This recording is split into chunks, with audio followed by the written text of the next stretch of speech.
नमस्कार मंडळी, आम्ही आता सर्वजण निघालो आहे उज्जैनला.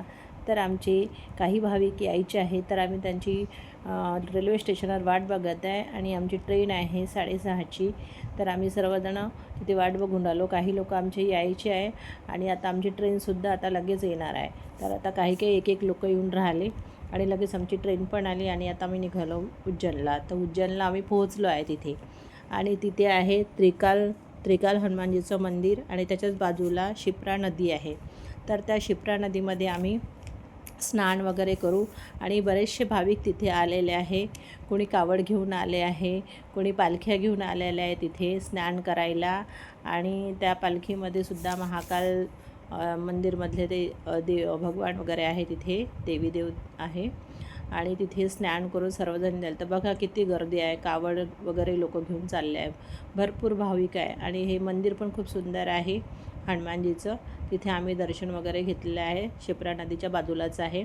तिथे राधाकृष्णाचं सुद्धा आहे, राधाकृष्णाची मूर्तसुद्धा आहे. सर्वच 2-3 प्रकारच्या मूर्त्या आहे, राम कृष्ण वगैरे तिथे 2-3 प्रकारच्या मूर्ती आहे आणि खूप सुंदर मंदिर आहे ते. आणि बघा तिथे राधा कृष्ण राम कृष्ण हरी हे सुद्धा आहे मूर्त्या. तर आता दर्शन आमचं झालेलं आहे आणि तिथेच बाजूला पिंडसुद्धा आहे. तर तिथे पिंड्यालासुद्धा सगळेजण तिथे भाविक पूजा करत आहे. तर भाविकांची खूप गर्दी झाली आहे शिप्रा नदीवर.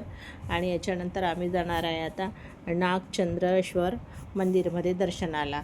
तर आम्ही आता तिथे पण पोचला आहे, पण तिथे खूप गर्दी आहे. तर तिथे आम्ही नंबर लावून ठेवलेले आहे, पण मंदिर उघडायला वेळ आहे. तर वेळ म्हणजे कसा की ते 12लाच उघडतात, रात्री 12ला उघडेल तर दुसऱ्या दिवशी ते 12लाच बंद होईल. त्याच्यामुळे तिथे नंबर लावून ठेवावं लागते. तर सर्वजण आम्ही इथे एका रांगेमध्ये बसलेलं आहे आणि नंबर लावून ठेवला आहे. तर आमचा अजून नंबर लागायचाच आहे, तरी पण आम्ही एवढ्या रांगेमध्ये उभं आहे. तर आणि गर्दी तर एवढे आहे, भरपूर भाविक लोक आहे, त्याच्यामुळे तिथे चेंगराचेंगरी पण सुरू आहे. तर पण पोलीस पहारा असल्याकारणाने आम्ही सुरक्षित आहे आणि व्यवस्थित आमचं दर्शन पण होईल आता.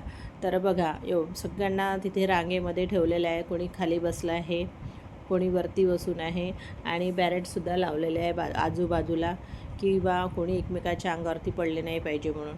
आणि सगळे पोलीस पहारा वगैरे आहे. तर बघा हे जे नागचंद्रेश्वर मंदिर आहे, हे वर्षातून फक्त एकदा उघडते आणि बस. आणि त्याच्यानंतर बंद झालं की एकदम वर्षभराने. तर एक महत्त्वाची गोष्ट म्हणजे अशी की त्या दिवशी नागपंचमीसुद्धा होती. नागपंचमी तर होतीच, पण हे सुद्धा होतं श्रावण सोमवार. तर एकाच दिवशी दोन्ही आले, तर खूप ज्यांचं दर्शन झालं त्यांचं खूप भाग्य समजा. तर आम्ही सर्वजण आता इथे आलेलो आहे दर्शनाला, पण भाविक खूप आहे, खूप गर्दी आहे. तर बघा खूप सुंदर मंदिर आहे, समोरून दिसून राहिलं, खूप सजलेलं वगैरे मंदिर आहे. आणि नागचंद्रेश्वर असं ते मंदिर आहे, ते खूप छान आहे. आणि माझा व्हिडिओ आवडल्यास मला लाईक करा, शेअर करा, कमेंट्स करा. आणि ही ती मूर्ती आतमधली